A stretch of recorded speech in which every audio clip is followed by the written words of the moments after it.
misnamed, but Is this our agenda? yes, the agenda is correct, except Okay. that it says housing first, and that Okay. was my big boo-boo. That's fine.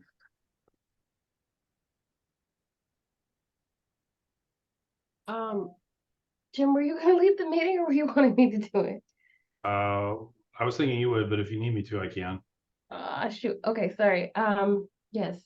Uh,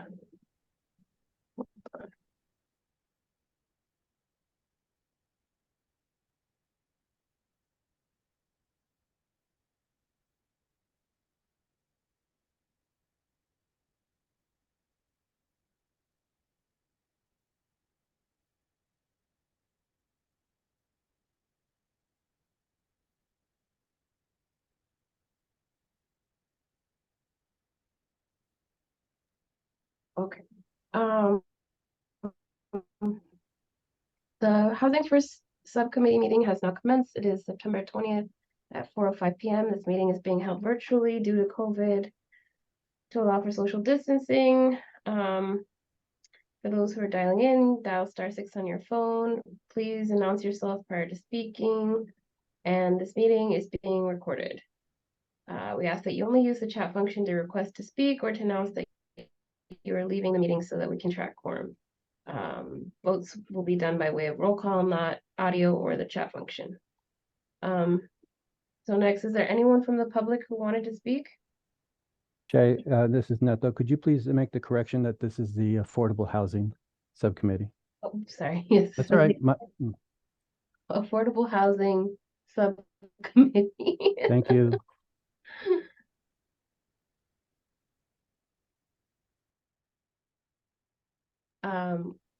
We're doing call to the audience. So was there anyone here who wanted to speak of our participants?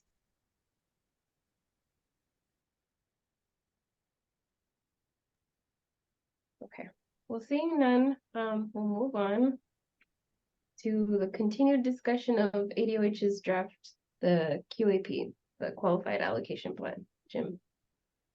Sure. So I think it's going to be a relatively short meeting today. So agenda items 2 and 3 are kind of similar.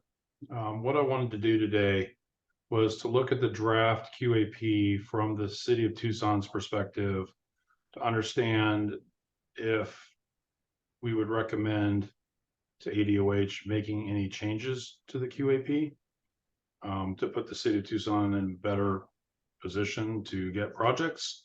And then understanding the way that the QAP is set up, I think we reviewed the affordable housing goals at the last CEHD meeting, excuse me.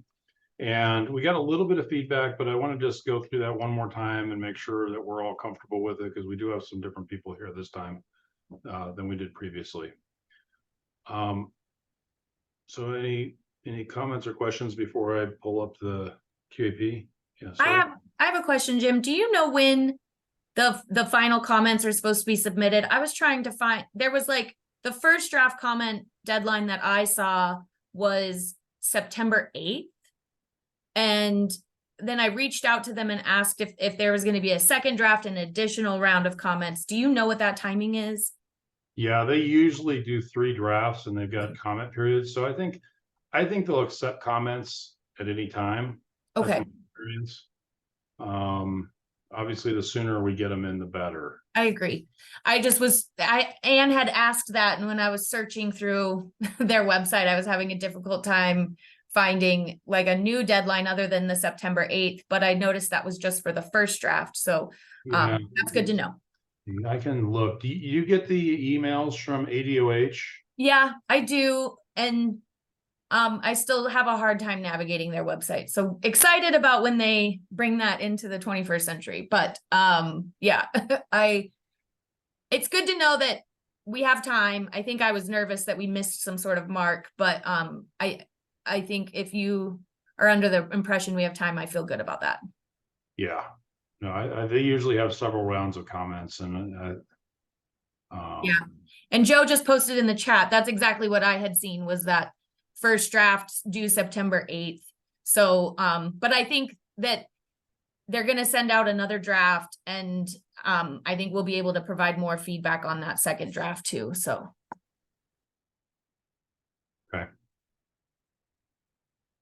Okay, so let's see here. I'm gonna share my screen. Can you enable sharing for me? Yes, hang on. Hey, Neto, can you send Jason Heisey the link to the meeting? He's trying to get in. Will do. Let me make you co-host first. And then send Jason the link. Okay, you are co-host.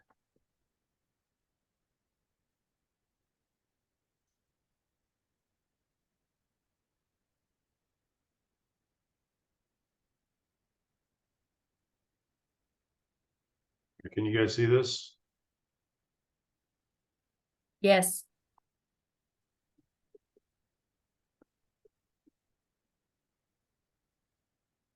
All right. Sorry,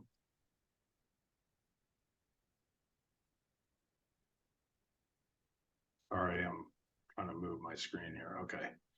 Okay, so this is the point scoring. I just was going to focus on the point scoring criteria for 9% tax credits. I think as everybody knows, this is a competitive process. Tax credit applications are due to the state April 1st. So this is what we're going to go through here is just the scoring criteria. So the first item is applicant's principal's experience. This is not something that we can do anything about as a city. So I think everybody's that submits is usually experienced. So that one's basically a barrier to entry for new people trying to get into the program. Item number 2, supportive housing. So this is a maximum of 30 points. So if it's ADOH will award 30 points if it's a HUD 811 rental assistance.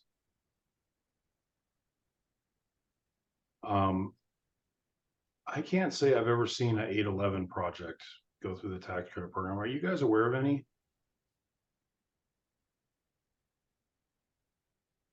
Sarah or anybody at HCD? So, I'm not. I mean, not since I've been around, I haven't seen it, but that might be a good question to ask. I have never seen one. I've not seen one before. So 811s are typically it's like the HUD 202 except for special needs. They tend to be very small projects, like 12 to 16 apartments. We've built a couple of them, but I've never seen the funding is for the most part dried up along with the 202 funding. Okay, so then there's tenant-based rental assistance. So ADOH will award 30 points based on the applicant committee to lease at least 15% of the proposed units to households with tenant-based rental assistance referrals. So these are tenant-based housing vouchers, which do we know what's going on with the housing vouchers, the tenant-based housing vouchers? Are they, at one point there was, I think, 800 that were going unused. Is that still a thing or? I can chime in, Jim. So we can set aside 20% of our total allocation of vouchers for project-based vouchers. I don't have the exact number in front of me, but I think we have about 200 vouchers that are still available in our capacity. Maybe that's a little low, but we still have plenty of capacity to do this, but we are using them at a much faster clip than we ever have in the past.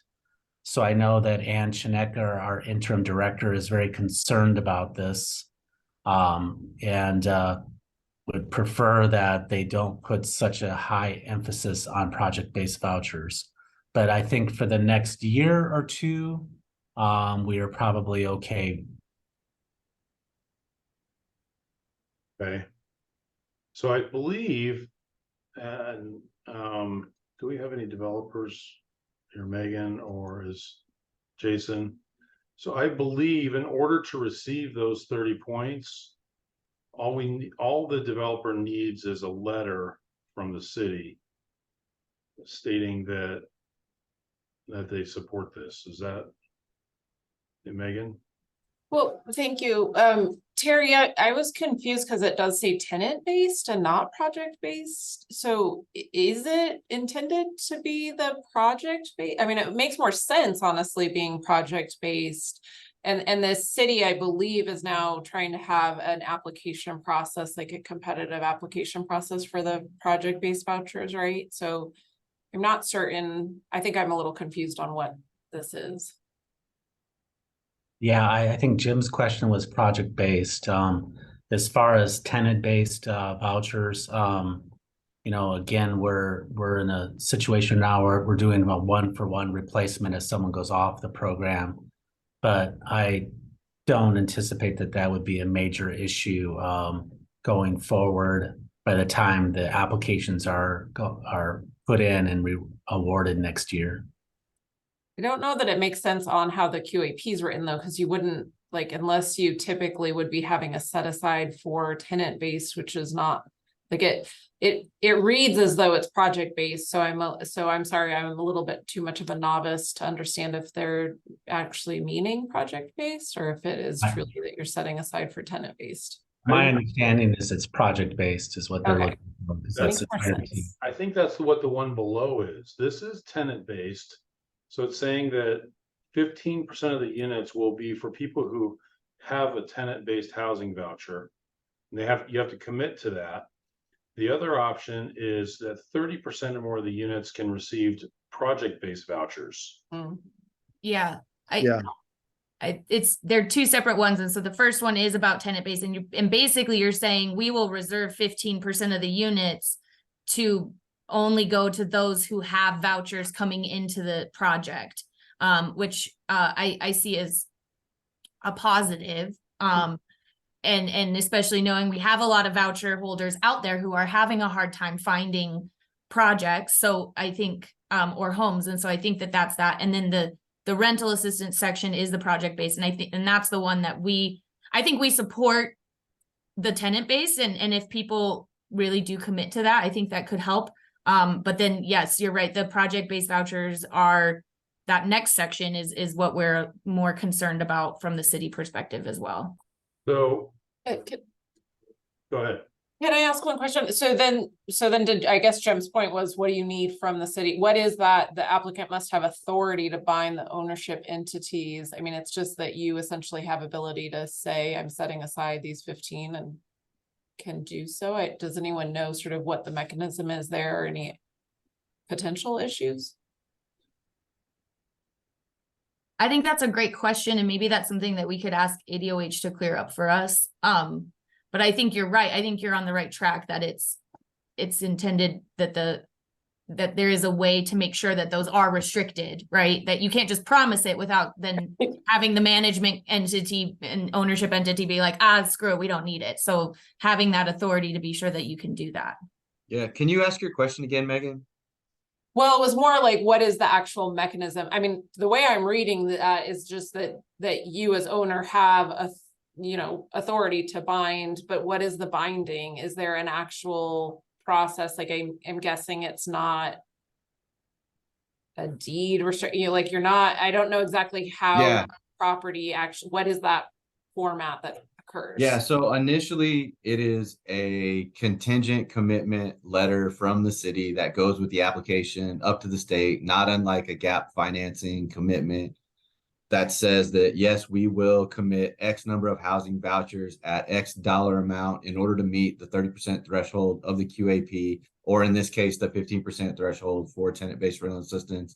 And then the binding document that is entered into between the PHA and the developer is the contract. It's the AHAP, and that contract will then go into effect when the project is placed in service. And if you got anything to add to that, Terry, you feel free to jump in. But yeah, that's a contract that's executed at the same time of typical closing. Even for tenant-based, yeah, Well- even for that Yeah. tenant-based commitment. But Yeah. that's what the question is Ben, you were sort of speaking to the project-based ones, but what about that last line in the tenant-based rental assistance paragraph where the applicant must have the authority to bind the ownership entities? So that's the mechanism that's in question.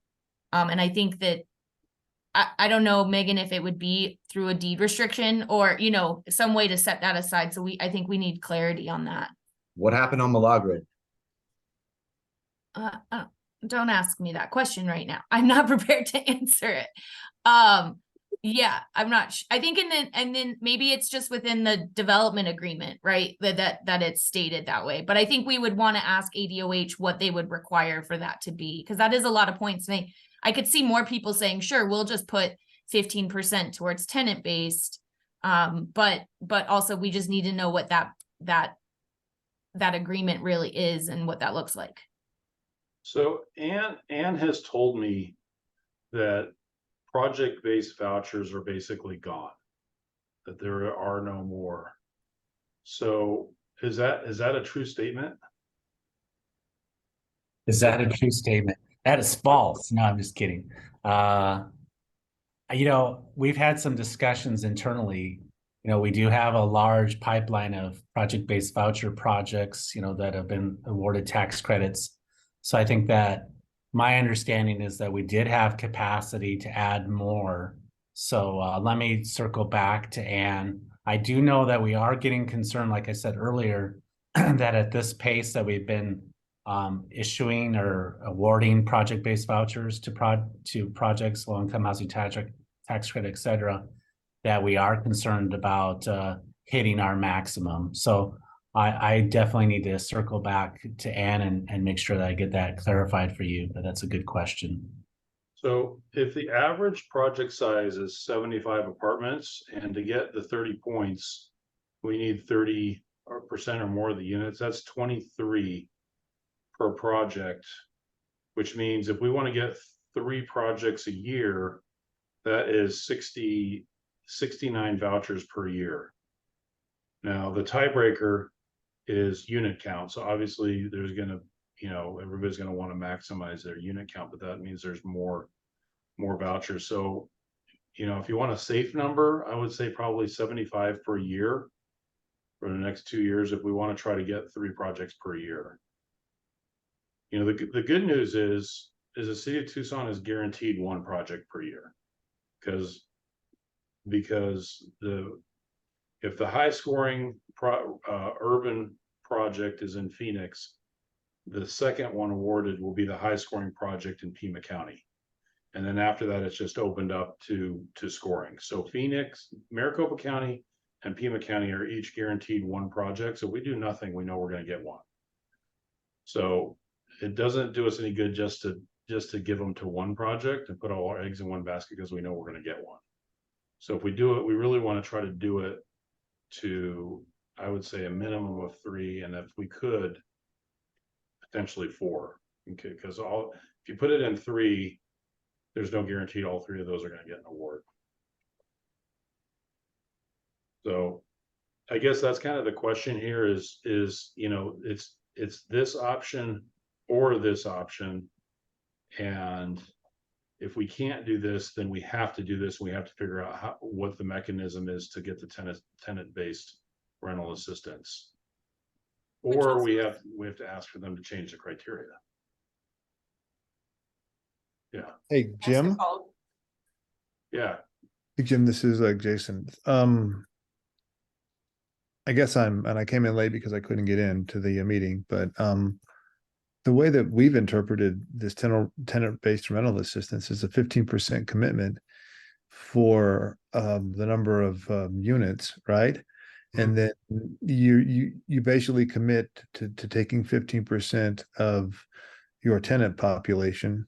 And then down here, if you look at the second to last paragraph, it talks about the targeting and it talks about how many days you have to keep that unit unoccupied for the special population. And after 60 days, 10 days of during operation, then you can loosen up that tenant. You can loosen up that unit for a non-tenant based unit. That's when we were in one of the trainings through property management a year ago with this same criteria. This was how it was explained to us. I don't think it's not rental assistance, and then you get through the project-based piece here with the box. And then it's not like that's all connected. I think it's the tenant-based portion, the rental-based portion, and then the bottom two paragraphs relate to both of those. Okay. So I don't think, and I think the misinterpretation here, and I could be wrong, is that when you start with the paragraph, the targeting will be pursuant to a plan approved by that refers to both of the scoring sections above. So if you say we're going to, and the applicant and the owner are usually the same entity, they don't have to be, but they usually are. The applicant binds the owner through a development agreement that says, hey, buddy, you're gonna make 15% of your units available to tenant-based vouchers, and you go 60 days and you can't fill that unit, well, then you can fill the unit with another qualified tenant. So Jason, why wouldn't everybody do tenant-based if? Exactly. There you go. Have you done it before, Jason? Haven't had to because we've got the rental assistance. We've done the project base because we get higher rents with the project base. It's to everybody's advantage to get the higher rents, obviously, to do the project based. We've never checked the 15% box because we haven't had to. But if we were going to do it, which we'll probably have to do it this year, that's how we would interpret it. We would claim the full score, the full 30 points, because we are going to make 50% of our units available to tenant base, which is easy to do. So Jason, is there a letter that the city needs to provide basically stating that that the project will be added to the list of available projects, and that there's a shortage, that there's a shortage of units currently in Tucson accepting these vouchers and demonstrating the need? Or is it just you commit to it and the city doesn't need to provide anything? Well, I don't want to speak for the city or the Department of Housing, but the way that we interpret it, and we get this every day in our properties, is we get tenant-based vouchers that come to our attention every single day. People trying to rent our units. When we ran it by our property management folks, they said we would have no problem filling 15% of our units with tenant-based vouchers. So I think what they're saying is, hey, development community, if you want some additional points, that even if you don't have project-based rental assistance, you still need to provide your units to those individuals who have a voucher, who are looking for a place to live. Because the way I understand it is those people have a tough time finding places to live because landlords don't want to rent to them. Yeah. But at the same time, we have to deliver credits, right? So at the bottom half here, they say, okay, if you can't find 15% of your population within 60 days of your C of O, then yeah, you can rent it to somebody else. Okay, that makes sense. I mean, that's how, now, listen, this is being recorded. That's how we interpret it. I don't know if that's correct. And we can certainly get some clarification, and no, we've never checked that box. We've always been fortunate enough to have the project-based vouchers, but primarily because of the revenue that those vouchers bring. Right. Megan? Just a clarification though, because the contract, especially for project-based, I don't think allows for the 60 days. So I don't know how ADOH is able to write that in.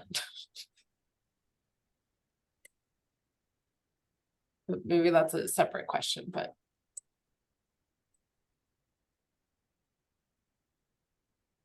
What? Yeah, and if that were the case, then the last two paragraphs only refer to tenant-based rental assistance participation.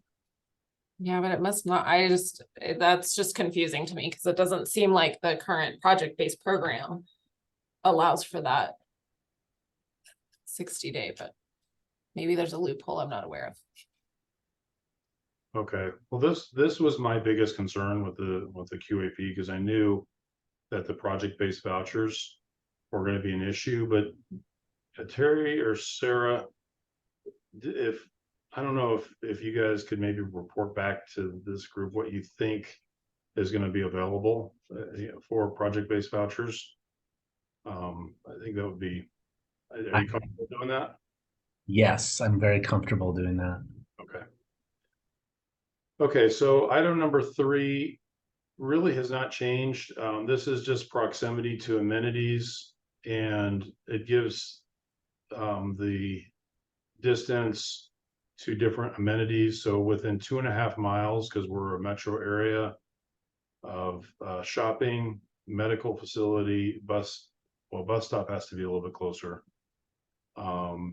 Employment centers, so on and so forth. So, you know, I think the issue with this item is we're running out of land that is properly zoned that fits these criteria. Yeah, I think the biggest challenge in that category, Jim, is the employment center. Right. 250 full-time employees. That may be easier to do in Phoenix than it is to do with us. 250 full-time year-round employees.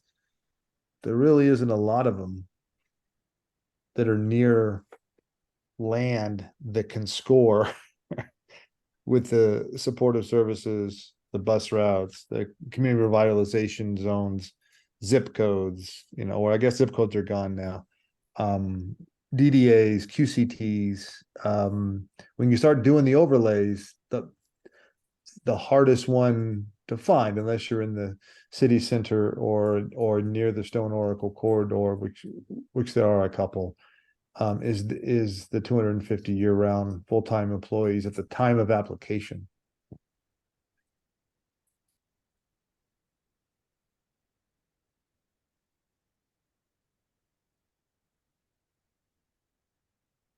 So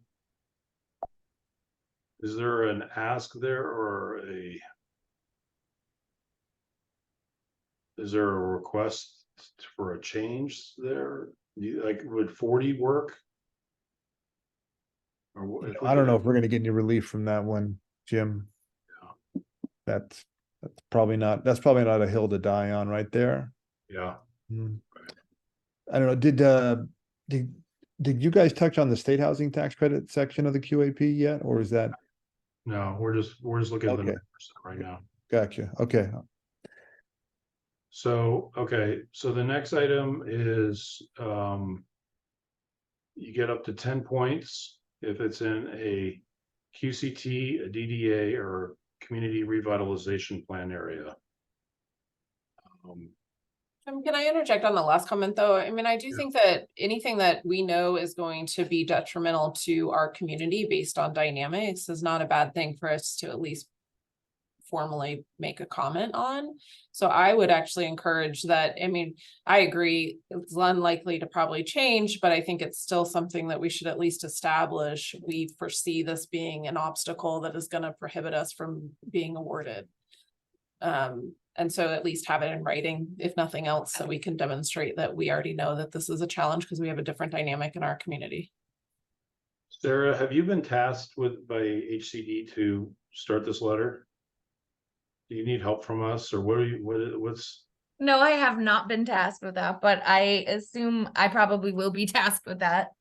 Okay. So let me start taking notes. Okay. So there's only been 2 points so far, which was how do they measure the tenant-based assistance and then the employment centers?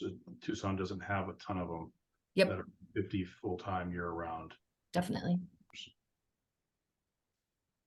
Okay, so item number 4.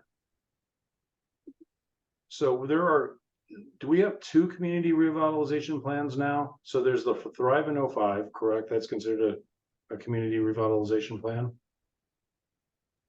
Correct. I'll chime in. So it's basically sort of what's called out in the HAST plan. So if you look in the HAST, there is a map showing the Norte sewer planning area, Thrive in the 05 zones, including 29th and 05, And then I believe that Broadway is called out in the HAST plan as well, on the map. And it had to do with a potential transit route at some point, but it is in the map. So it's tied to the HAST plan map. So any thoughts or changes to this category?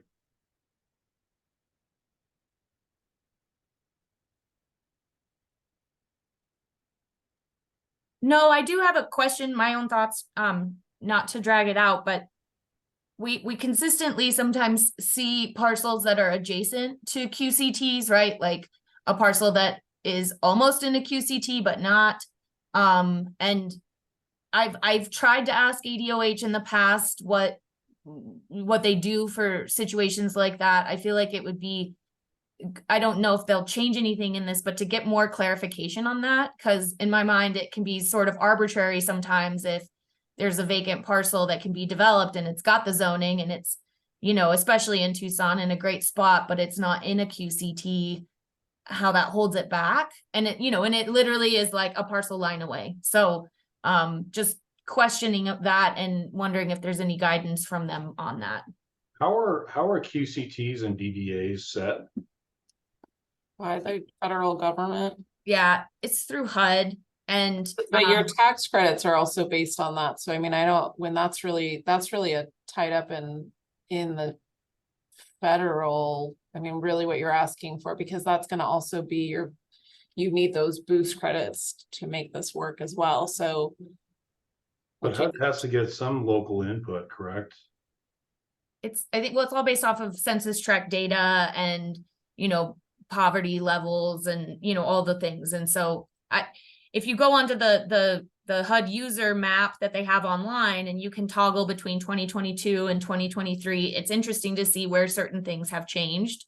And I don't know all of the full methodology behind it.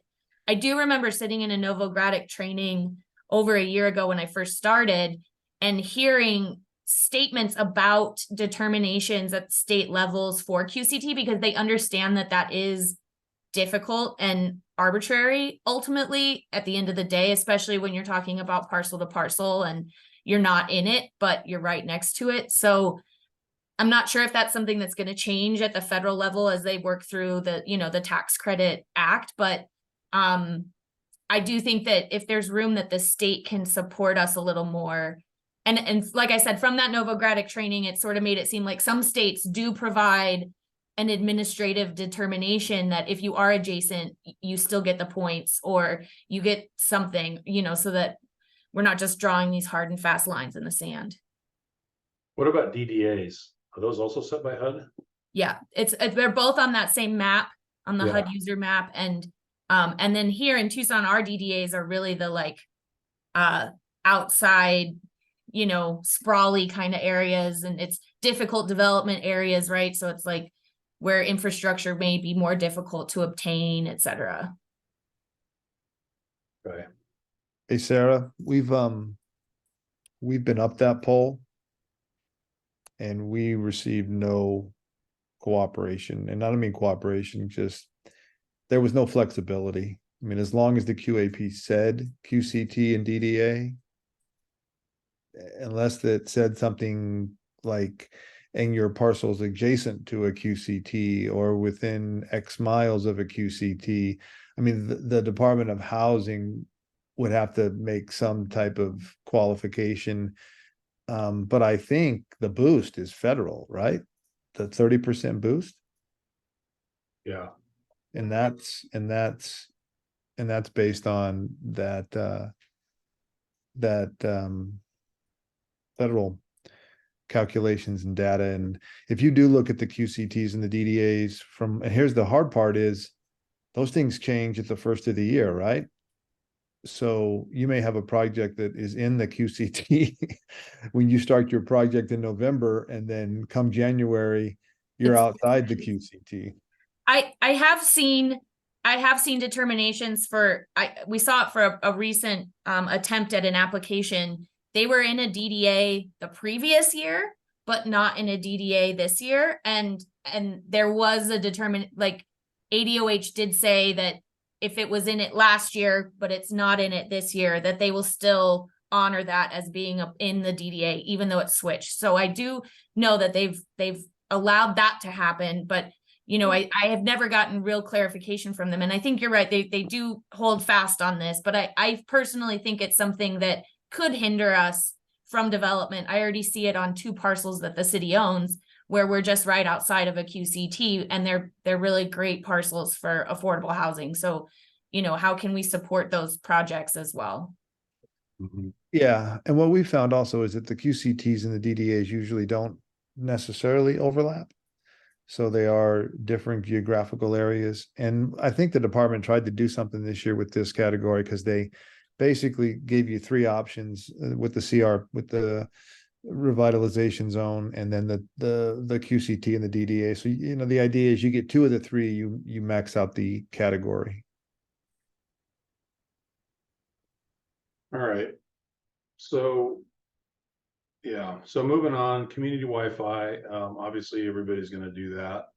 Item number 6, this is a very significant change.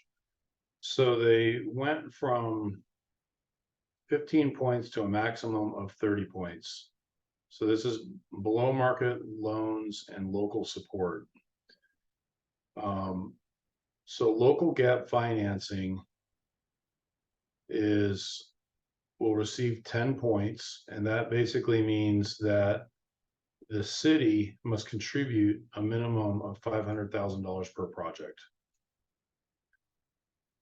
So in our previous set of recommendations we'd given to mayor and council, we asked them to set aside $2 million per year with a thought that would support up to 4 projects per year with maximum points. So the good news is they didn't change the number. But the bad news is that they've increased the number of points. So if it doesn't have local support, it's not going to receive an award. Any thoughts or comments on that?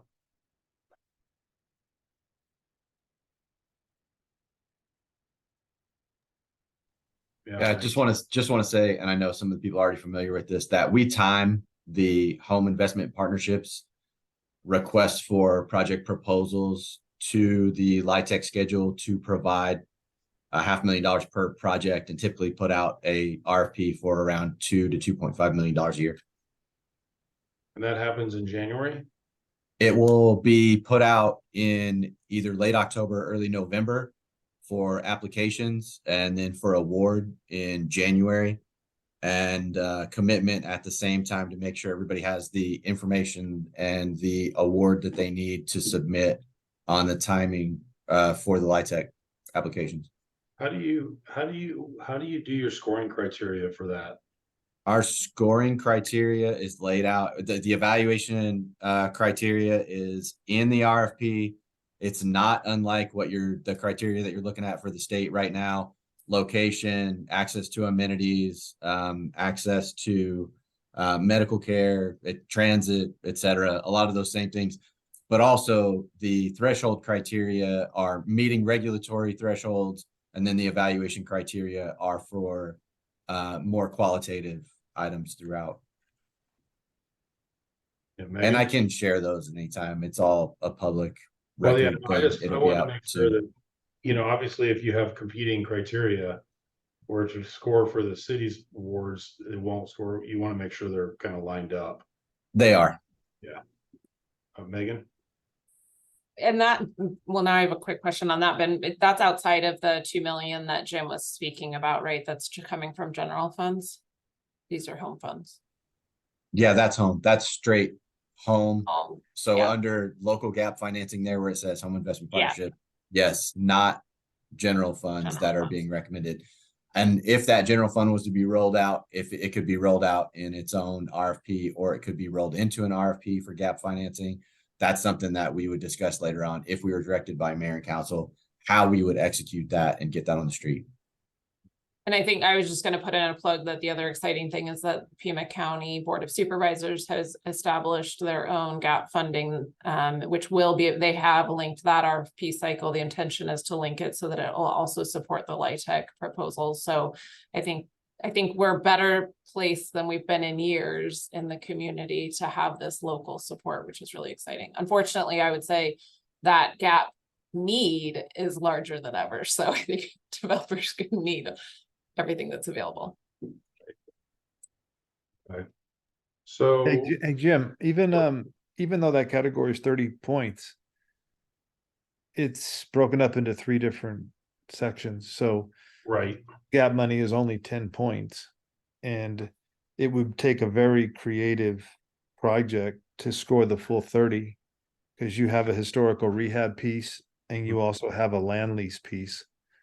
So I think the best somebody can do in that category, unless they get really creative, is 20 of those 30 points.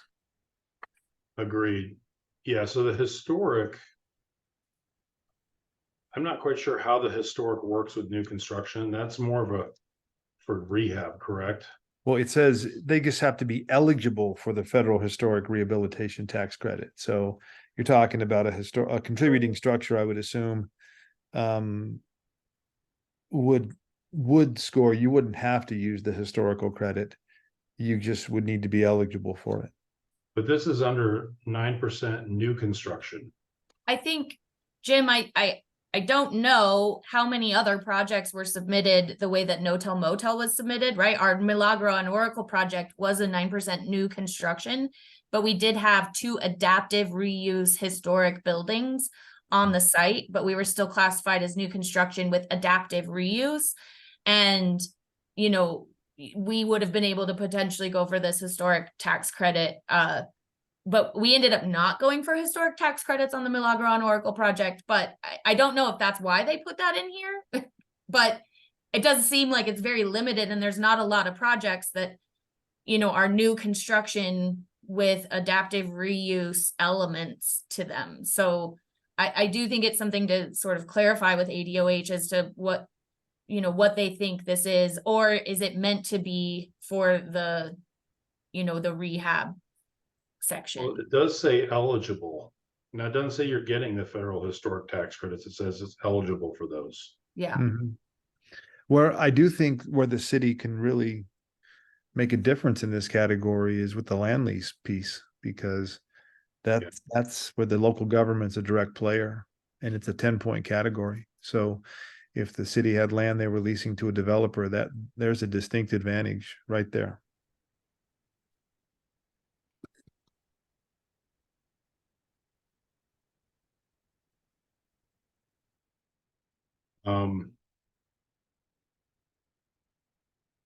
Okay, so are there any comments on either of these or not?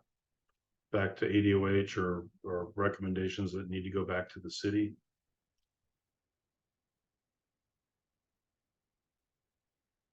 Okay. So this other is kind of an interesting catch-all too. So applicants may request ADOH approve another form of support prior to the application deadline, along with relevant documentation. So if there's a different way that the city can support a project, we should, you know, that. Oh, I think I think the impact fee waiver qualifies for that. I think that's a no-brainer right there. The impact fee waiver that Pima County or that Tucson provides qualifies for that. And how many points would you propose there, Jason? 10, just like the others. Like the others? Yeah. Interesting. Okay. That's good. That's a good point. But so does that need to come from the city or from the app? So that says from the applicant. You know, I think it could come from either one, but if I were an applicant, I would claim the impact fee waiver points because that is a direct contribution from the city.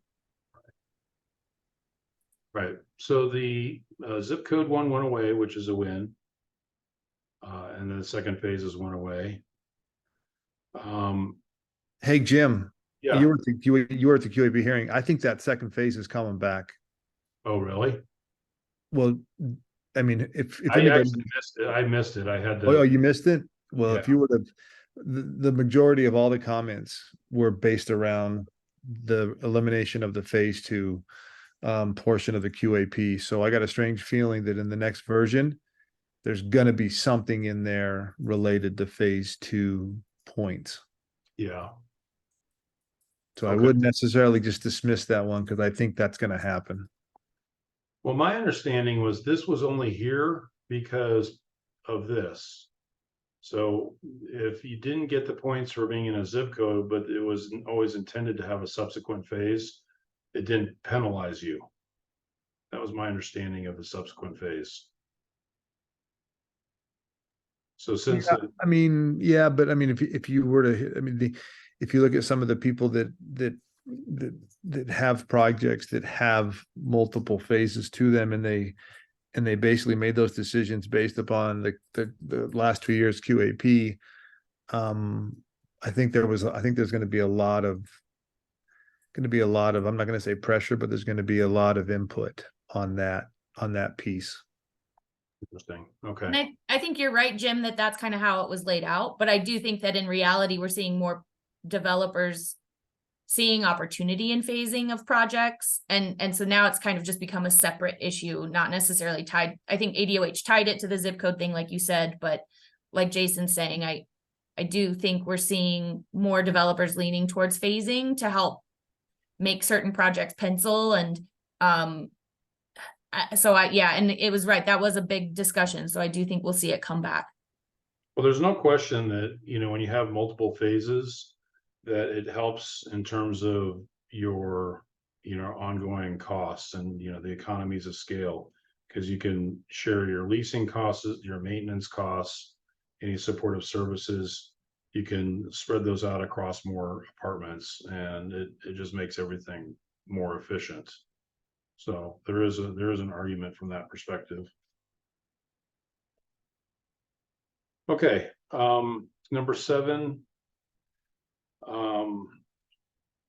Senior and family is worth 20 points, which I'm not quite sure what else it would be besides a senior or family. So I don't know that we need to really spend much time on this. Any thoughts or comments?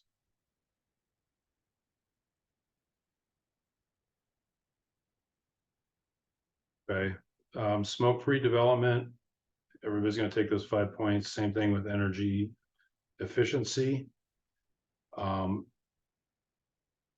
Okay, extended use. So there's gonna be, they want to see these projects maintain affordability for a 30-year period.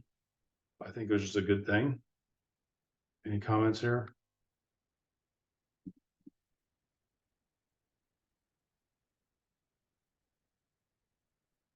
Actually, it's 35 years, not 30. Yeah, I think they're asking for more than 30. Yeah. Jim.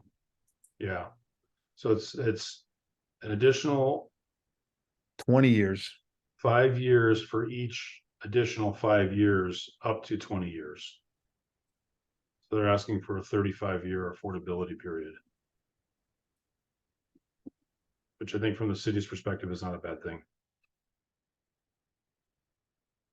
Okay, tiebreaker, as we said before, is based on the number of units. There was one other thing. Yeah, Megan? Sorry, I had not read the family piece before. I guess the only thing I would ask on that is that I'm reading it correctly, that the family, you have to have 20% of your units with at least 3 or more bedrooms, which is pretty large, and I don't think it necessarily speaks to what we see as the biggest need in the community, when we have a lot of need for single, like studios and 1-bedroom units. Jason, I don't know if you have a perspective on that, but has that been challenging to support? Because otherwise it's forcing senior to be able to get these points. You would then have to do senior, which is also a great need. Don't get me wrong. I'm just. No, we've gone under the family definition before, and it is a little more difficult to fill 3 and 4 bedroom units. It is, but there's no shortage of people that need them. So though it is, and they do provide more rent. So even though you're building an additional bedroom, sometimes not an additional bathroom, So all you're building is an additional 120 square feet and you're collecting the larger rent. So sometimes there can be a financial benefit to it also. Yeah, You can also provide concessions. And then there's also times where we've actually had subsidized units. We had 10 4-bedrooms at Balboa, 10 4-bedrooms at Balboa, and we got some concessions on family size there. So we've done it both ways.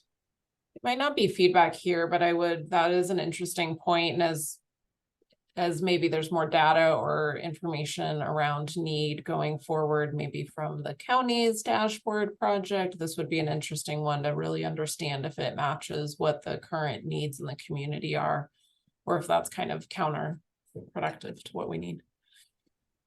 Hey, just as an anecdotal addition to that, it may be driving behavior because the majority of our submissions for gap financing and the majority of our projects in the last couple of years have been senior oriented projects. Right. So there's one other thing I wanted to talk about, which was the timing. And that's an important one, but Jason, was there something specific about the state tax credit? Yeah. If you look at the state tax credit scoring categories, there's basically two. Right? It's over 201 units, and it's 20% of your units at 30% of AMI, or 20 at 40, 20 at 50, and it graduates. So a 20% project at 30% with the unit mix, and then 201 units or more scores, the full 120 points. And then obviously the tiebreaker is the greatest number of units. And then I believe here that the owner owns the property, right? If I'm reading that correctly. Yep. So just, I know the project-based piece is usually tied to 9% credit projects because that's a scoring category.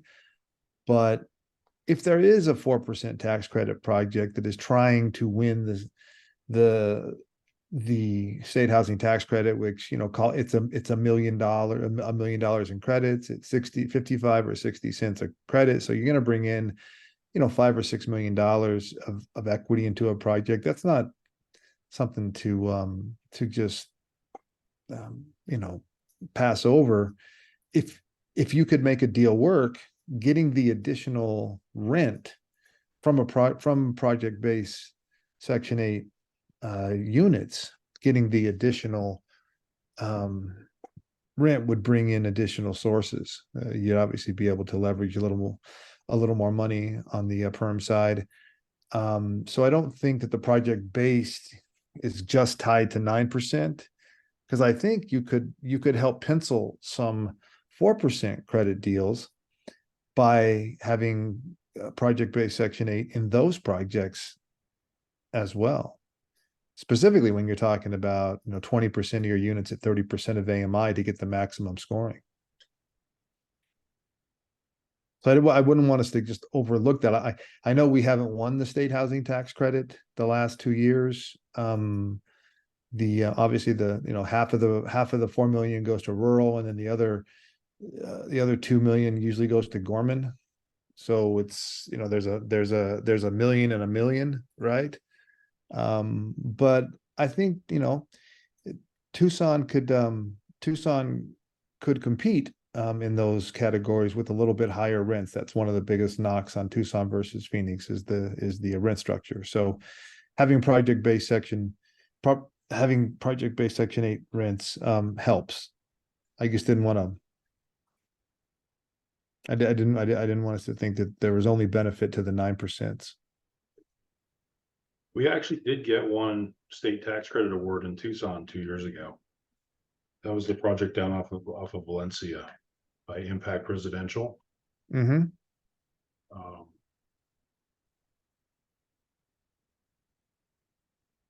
Okay, any other thoughts or comments on the state tax credit?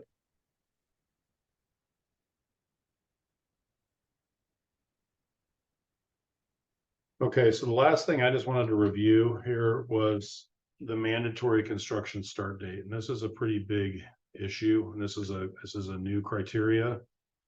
So what it's saying is that ADOH requires evidence that the construction will be underway by March of the following calendar year. So projects are submitted to ADOH, well, on April 1st. You go back up here. So April 1st, they're going to be submitted. Wait a minute.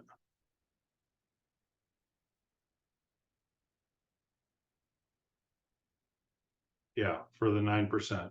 Typically, the awards are made in June.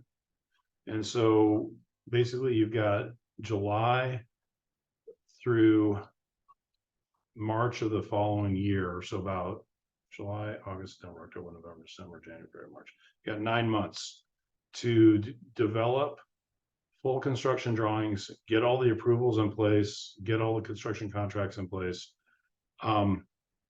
I very rarely see that, especially these days. It is absolutely a nightmare getting projects out of the ground right now. Especially if there's any HUD money in there, or supplemental sources that require their funding. So this is an area where I believe that maybe the city needs to push back on. Yeah, I'll chime in. And, one thing we've talked about, we're definitely on board with that and having our own experience with getting permitting approved and, the time it takes. I think Milagro was expected to close in May and we didn't close until the end of July. So, a lot of that had to do with some other things, not just permitting, but permitting is a really big issue. One other thing we all discussed as well is the intention here makes sense. This was brought up in the big sort of town hall meeting, but the concern too, and Jim, I'm not sure how many projects you guys work on, but if you all had to mobilize on the same day and start construction all at the same time, we pretty much are all sharing contractors and working on all these projects. So if every single tax credit project had to mobilize at the exact same time, how are we going to do that as well? So I think we have to really jam home the point of it's you not. Don't understand. As a contractor, I love this item. You're like, I want to go. Yeah, no, it's from my perspective, this is like the best thing in here, but I know for the program, it's not the best thing. Well, yeah, we see it as very difficult. I appreciate the effort of how do we get projects started quicker, right? I think if we can come up with other creative solutions for that, all hands on deck to think about that, but definitely the way that it is worded is going to be extremely difficult. So I don't see that staying the same, because I know that was pushback for sure from a lot of people. My opinion is the reason this was added is because I think there's 1 or 2 projects that are at risk of missing the statutory deadline, which means they're going to lose their tax credits. It's an IRS requirement. The last several years, the IRS has extended the deadline by a year. So everybody's been okay. A better solution for this, as opposed to implementing a date that for the most part is unobtainable, a better solution would be for them to just forward allocate all their credits. So in 2024, the 2024 application round would be awarding 2025 tax credits. And that's how the state can give everybody an additional year to get these projects done. Yeah, they won't lose the credits. They'll just swap them out, Jim. They'll just swap them out for a later year. Right, but it's a pretty stiff penalty. Well, and here's the deal. I mean, you as a builder, the sooner you get in the ground, the better. Us as a developer, I mean, we don't draw anything down until we get in the ground. I mean, everybody has an incentive to do this as fast as possible. I don't know why the state thinks, holding the gavel over our head is going to make us go any faster.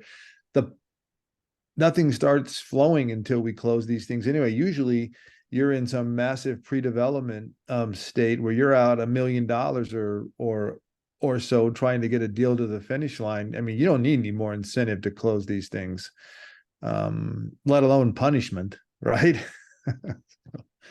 So I don't know, but again, March is, I mean, think about the long lead items right now on electrical gear and things like that, Jim. I mean, you only have 20 months if you start in March, right? I Yeah. mean, if you got 72 weeks on gear, I mean, that's a month and that's a year and 3 months, right? I mean, that's a long time. I don't think we want to be bumping up against the fourth quarter of the placed in service year. I don't think anybody gets comfortable with that. No. Well, I could tell you guys from a contractor's perspective, the biggest problem we have is, when somebody says we have to be ready to go, we put our people on, and I'll be quick about this, but we have to reserve our people. So when projects get delayed, which is what we're seeing right now we've got a project, we signed the contract in March and we still haven't received a notice to proceed on it. Yeah. So that can be massively expensive for us as a contractor. So that's the reason I like this, but the reality is it's probably not a good thing for the program. So, okay. Well, I hope that was helpful for you guys. It's helpful for me. And Jim, I have all the notes kind of from what we discussed. I will confirm with Anne again regarding, the letter and how I know you guys, we submitted one last year, so we'll work through that and we'll be sure to come back with a couple of the answers like Terry mentioned too. Okay, so the second part of this conversation then is going back to the affordable housing goal for the city of Tucson. And I'm just gonna run through this really quick to refresh everybody's memory on what we had discussed last month. So this top graph is from the National Low Income Housing Coalition. It identifies the gap in the number of affordable housing units in the state is 136,000. For the city of Tucson, our current deficit for individuals who are extremely low income, which I believe is 30% AMI, is 26,085 units. And if you look at the 50% AMI, we have a shortage of 29,703. Our current housing supply, which this number changes, but as of the presentation that we received 2 months ago, we have 10,920 units currently within the city of Tucson. So there's 1,489 that are owned by the city of Tucson. We have 4,996 Section 8, 94 home ownership units, and then there's all of the others, which are primarily LIHTC and HUD 202, make up 4,341.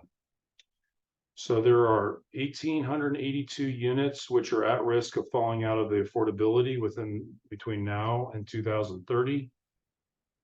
And we currently have 1,192 affordable housing units in our development pipeline. So these are projects which have received a LIHTC award or state tax credit or are under construction, and they're in the development process. So by 2025, assuming that none of the units fall out of the affordability period and these all complete, we should have roughly 12,000 units in the city of Tucson.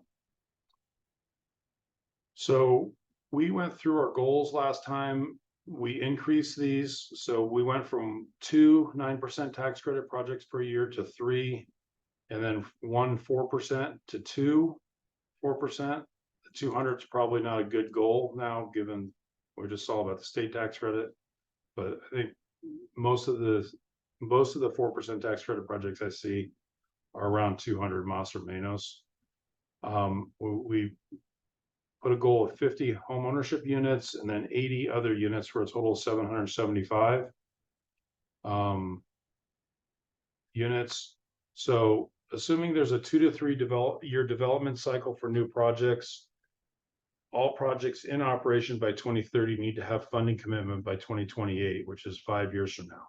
So our current stock is 10,920. We know there's 1,192 in our development.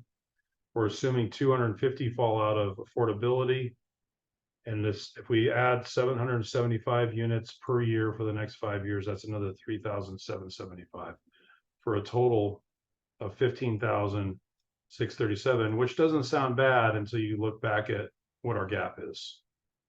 So we have a gap of 29,000 units.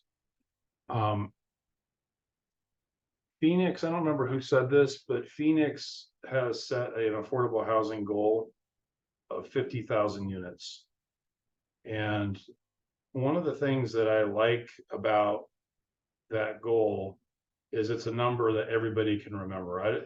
If we say we're going to have a goal of 15,637 units, nobody's going to remember that. But if we were to say we want 15,000 affordable housing units in the city of Tucson by 2030, I think that's a number that we can all get behind. So that's kind of where my head is right now is, you know, this is the path forward and it's a bit of a stretch goal.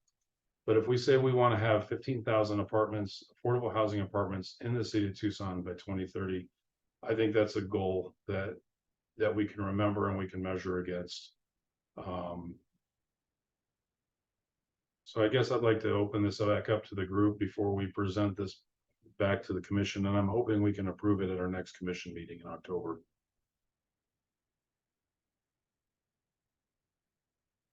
What do you guys think?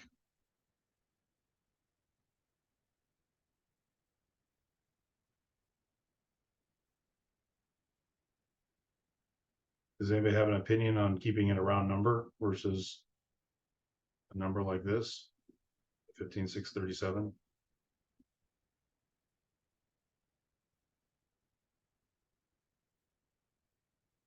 I think that makes sense to have, something round and memorable. But it does point to the, again, a huge gap between that 50,000 and the 16,000 we have here. Anybody happen to know the population of the city of Phoenix compared to the city of Tucson? So if they're shooting for 50,000 units, It's roughly in 1 million MSA in Tucson and 5 million in Phoenix and then 1 million in the rural areas, roughly. And the city of Tucson is close to 600,000 city limits, and then the city limits for Phoenix is 1.625. So like the city of Phoenix is roughly our whole metro area, and then the city of Tucson, just metro, is close to 600,000. 625, and Tucson is 600 and what? It's just like just under 600,000.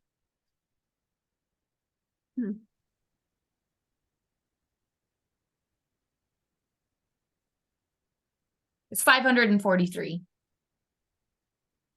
according to Google. So from a population perspective, the city of Phoenix's goal of 50,000 apartments, if we, based on their population, if we had the same goal in the city of Tucson, based on our population, that would be 18,518. So it's quite a bit above where our goal is. Their goal is much larger as a percentage of their population. And Jim, I think you also would have to take into account a couple other variables there, not the least of which would be net in migration. Phoenix has a much higher net in migration right now than Tucson does and has for quite some time. Jim, it looks like the 50,000 number is also coming from, they're looking at market rate, workforce and affordable housing, creating that 50,000. And so it's sort of helpful so that we don't have to take on the full burden. Okay. But I appreciate they're trying to put a very large goal. Yeah. Well, I guess what's the feeling of this group? Do you think we should recommend 15,000 affordable housing units in Tucson by 2030? Do you think that's the right goal, or do you want to stick with this with what we've done?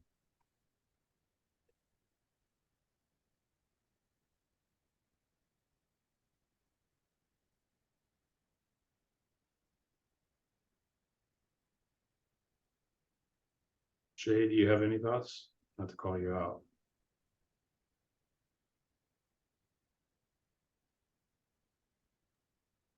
Were you talking to me, Jim?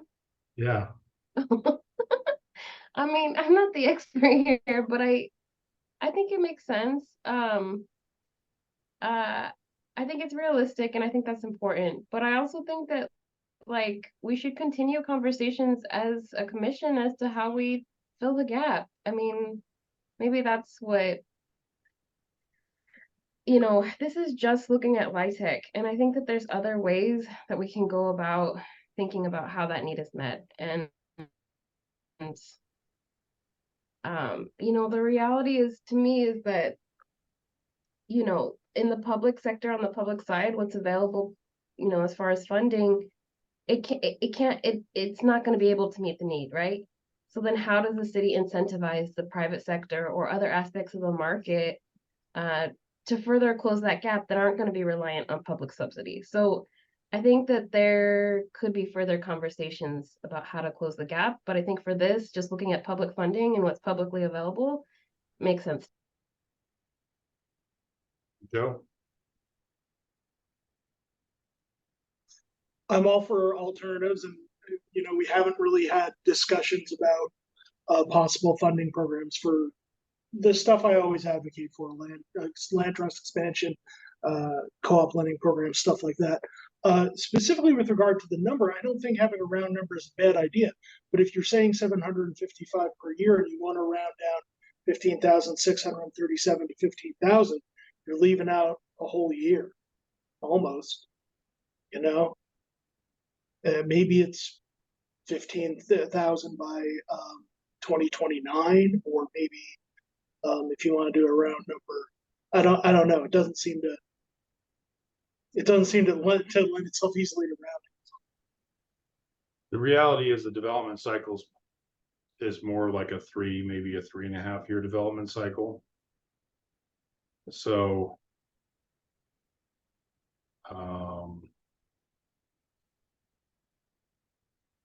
yeah, this would be by the end of 2030.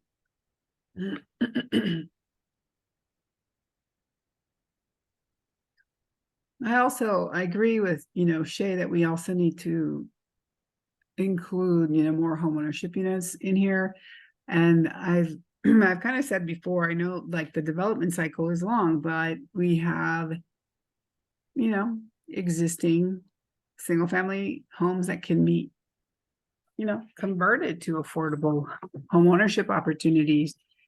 And how do we bring that up to scale? I'd like to have more discussions on that. And, you know, of course, I, you know, really believe in the community land trust model, but there are, you know, subsidized, you know, shared equity. There's a lot of different ways to do that. And I think, you know, that needs to be on here. I also think that some of these numbers are kind of low, like homeownership in the next 5 years, 50 units. I think, you know, we don't have the information from Habitat in there. I don't think we have information from other affordable homeownership partners. It's 50 per year, so it's 250 total. Oh, okay. Do you have access to that data? No, but I thought, Sarah, we were gonna, you know, get more information. We're gonna reach out to SALT and And I'm gonna bug Megan to see if she remembers this morning what was said. Can you help me out? I was just gonna say, I heard this morning that Habitat does 12 new homes a year. So Habitat's number is 12 right now, hopefully trying to find ways to increase production. SALT has a little bit different, so it's based on availability of land. And I don't know, like right now, they don't have a steady production of home ownership, for new home ownership produced homes. So I think that one would be a little bit more challenging. And you probably would need to ask Greg if he felt comfortable, excuse me, Greg Sassy, if he felt comfortable with like identifying maybe a metric number in there. It's kind of based on project availability. If I may though, I mean, I think that some of the confusions coming around, like when we're defining sort of affordable creation, like the actual subsidized affordable housing, like, and these are very specific programs rather than other programs that are available in the community. And so maybe it's not a bad idea just to get things moving, that you could identify, you know, this as a specific carve out of part of the goal, and then start working on some of those additional goals, which are a little bit outside of these funding cycle, you know, these like really, I mean, we're kind of talking about like very subsidized or very formalized affordable housing projects. And then you could start working on like, here's our secondary group, focus group, which is maybe some of these other homeownerships and more naturally occurring, like how do we produce or incentivize programs rather than directly subsidize programs, or, you know, however that might be carved out, but it wouldn't mean that you have to like, it all has to be completed just yet. This is just one specific focus area versus now working through some of these other like categories.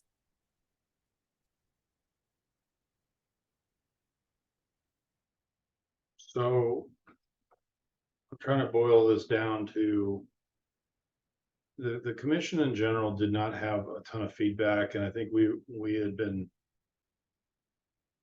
embroiled in a bunch of other discussions, so this got cut short on time.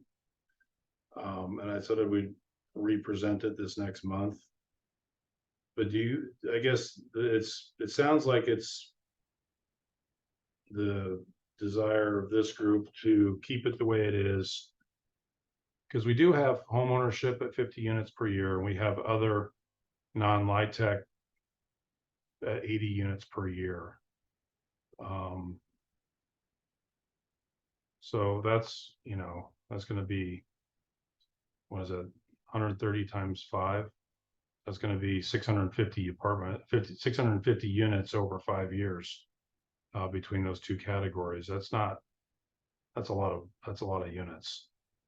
But I guess what I'm hearing is that you guys want to just keep it the way it is for now, and then if we want to simplify it, we could just say 15,000 by 2030. Is that a fair statement?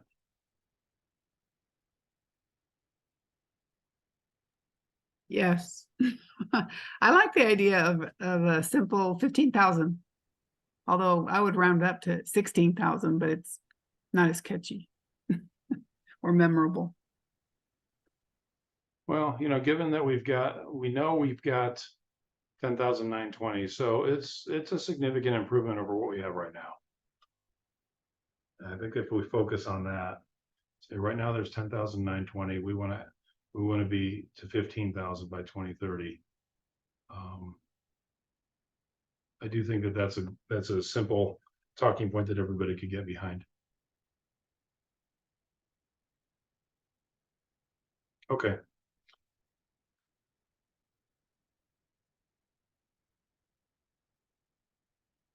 That's it for me, Shay.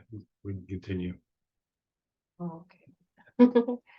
I think that's about it, right? Let's see, we have There is one more item now. It's proposed creation of CEHD working group. Good afternoon. Hi.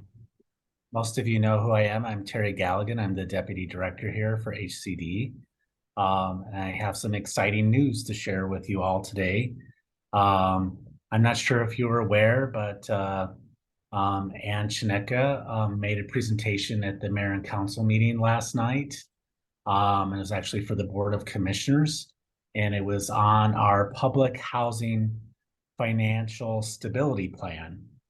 And we're looking at working on a repositioning plan for our public housing. And that involves many, many steps and is quite involved and complicated. And I encourage you to look at that presentation from last night's Board of Commissioners meeting that started at 5:30 to get the full picture. But today my focus is on part of this plan is that we are looking at our single family homes within our public housing portfolio. And right now we have 519 single family homes in our portfolio of public housing. And what we're looking at is setting up a work group that would involve members from this commission and a couple of members from the community with the goal of identifying these single family homes, which are looking at these single family homes and looking at which ones we want to keep as the city of Tucson as rentals, and which of these that we want to sell for home ownership opportunities. So this work group would help staff, including myself, evaluate these properties and come up with potential strategies for those 519 houses. So I know that we already have a few members, one of them sitting here today. I believe Picklet and Maggie is very interested in helping us with this. We also are potentially looking at the Tucson Industrial Development Authority as someone, and someone from Habitat for Humanity. But as far as setting up the work group, we'd like it to be some 2 to 3 members from the Housing Commission. So having said that, I'll open it up to any questions that you may have.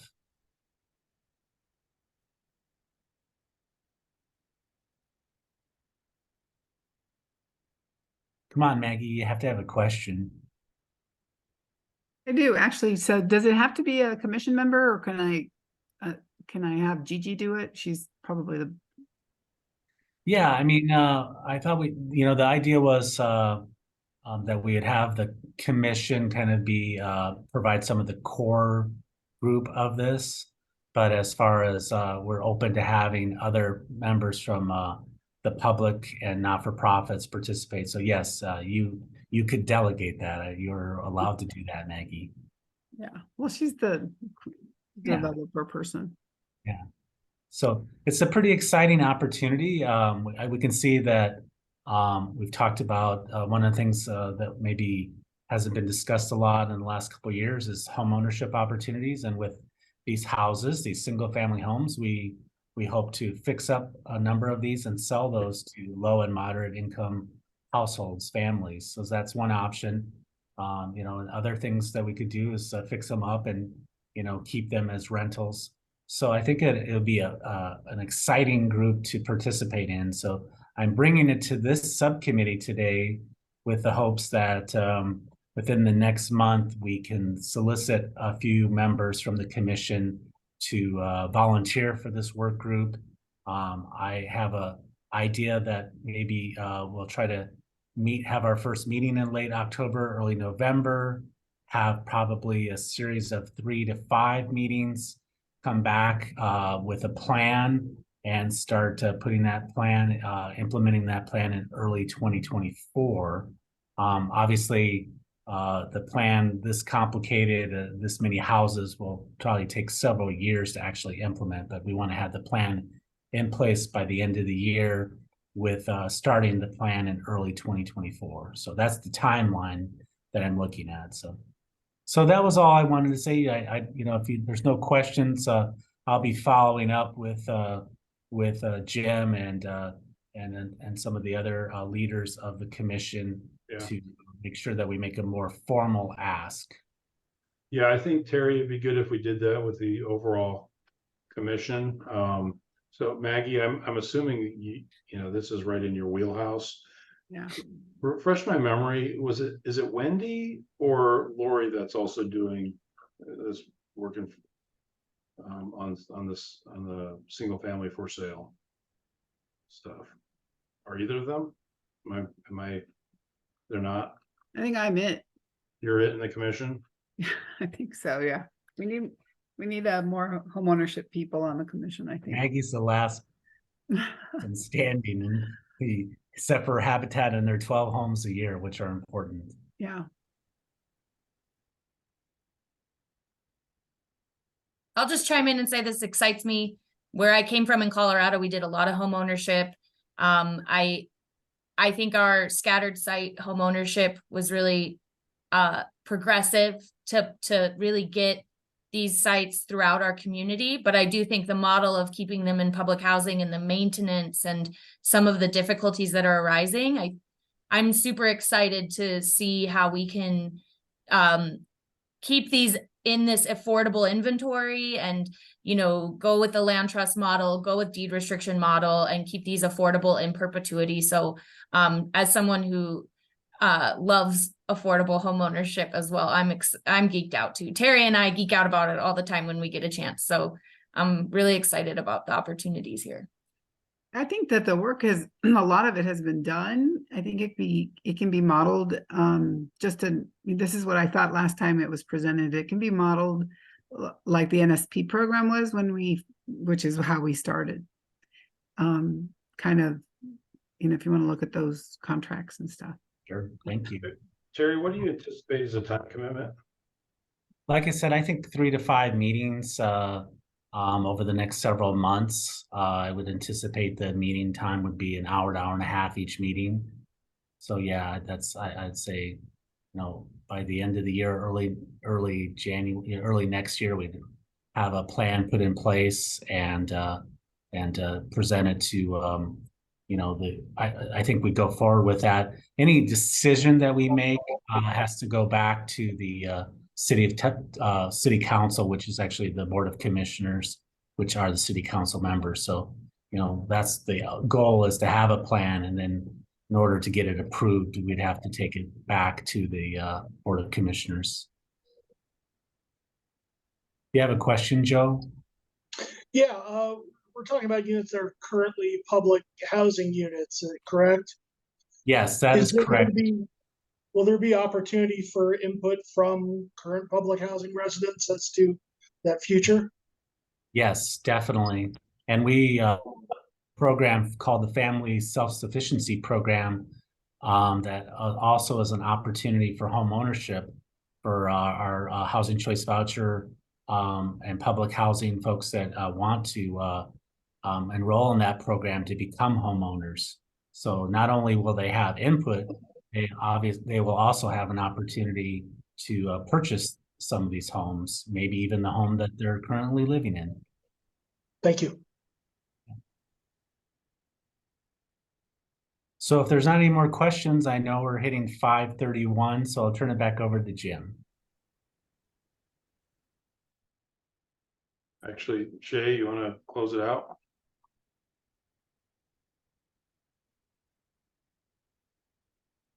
Yes, sorry. So yeah, our next meeting will be October 18th and November 15th.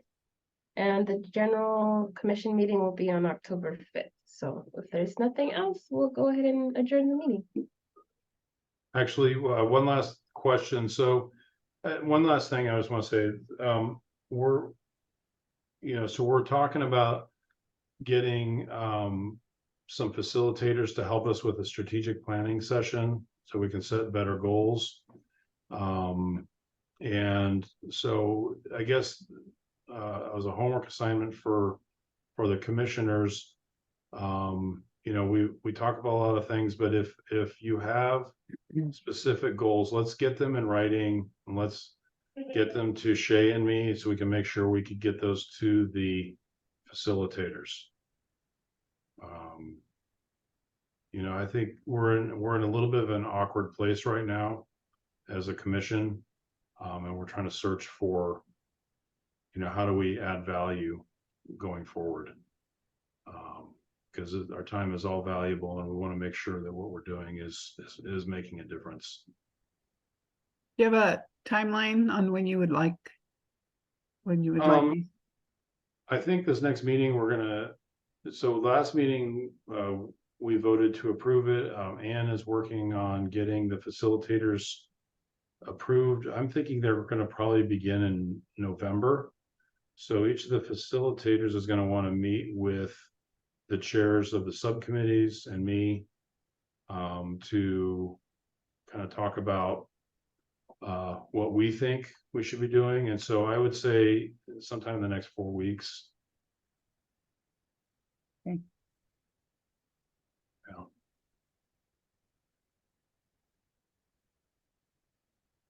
Okay. Thank you, everybody. Appreciate it. Thanks, everyone.